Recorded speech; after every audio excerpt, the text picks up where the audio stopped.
à la grande famille du monde maritime africain qui s'est retrouvée à Abidjan pour célébrer la création de l'Institut de sécurité maritime interrégional, en abrégé ISMI. L'ouverture en Côte d'Ivoire de cet instrument de formation est une réponse des États de l'Afrique de l'Ouest et du Centre face à l'insécurité maritime dans le Golfe de Guinée. En 2014, les statistiques maritimes indiquent 41 cas de piraterie dans le Golfe de Guinée, dont 3 en Côte d'Ivoire. L'impact global de ces actes de piraterie s'élève à plus de 1000 milliards de francs CFA, environ 2 milliards d'euros. Il s'agit donc de former les acteurs africains impliqués dans la sécurisation du Golfe de Guinée. Vous savez que pour lutter contre l'insécurité maritime, il y a 4 grandes actions. D'abord, il y a le partage de l'information, il y a la coordination, il y a les équipements, les achats de moyens, d'engins navals et tout, et puis il y a la formation. Donc le point clé, c'est la formation. Et nous, en tant qu'Académie régionale des sciences techniques de la mer, il nous a été demandé de nous occuper du volet formation. Et c'est ce volet formation qui est décliné à travers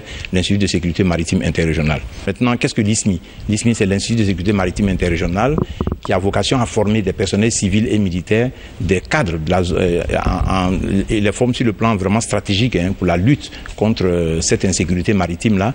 Et donc, il y aura 2 sortes de formations, des formations de courte durée, comme des séminaires, comme ce qui va se passer maintenant, et puis des formations, il y a une longue formation qu'on appelle le Master en sécurité et sécurité maritime. Ce sera une formation diplômante. Ceux qui vont prendre part à cette formation sont aussi bien des personnes travaillant dans les affaires maritimes, que des personnels de la marine, des gens donc, qui sont dans le métier des armes, mais aussi des civils, du personnel civil, du personnel, on va dire, politique, qui s'occupe de politique de sécurité, de politique maritime, des économistes. Toutes ces personnes-là vont être celles qui vont prendre part à ces formations. La création de l'ISMI revêt des enjeux majeurs, d'où le soutien technique et financier de plusieurs États et institutions, dont la France, les États-Unis d'Amérique, le Japon et l'Union européenne.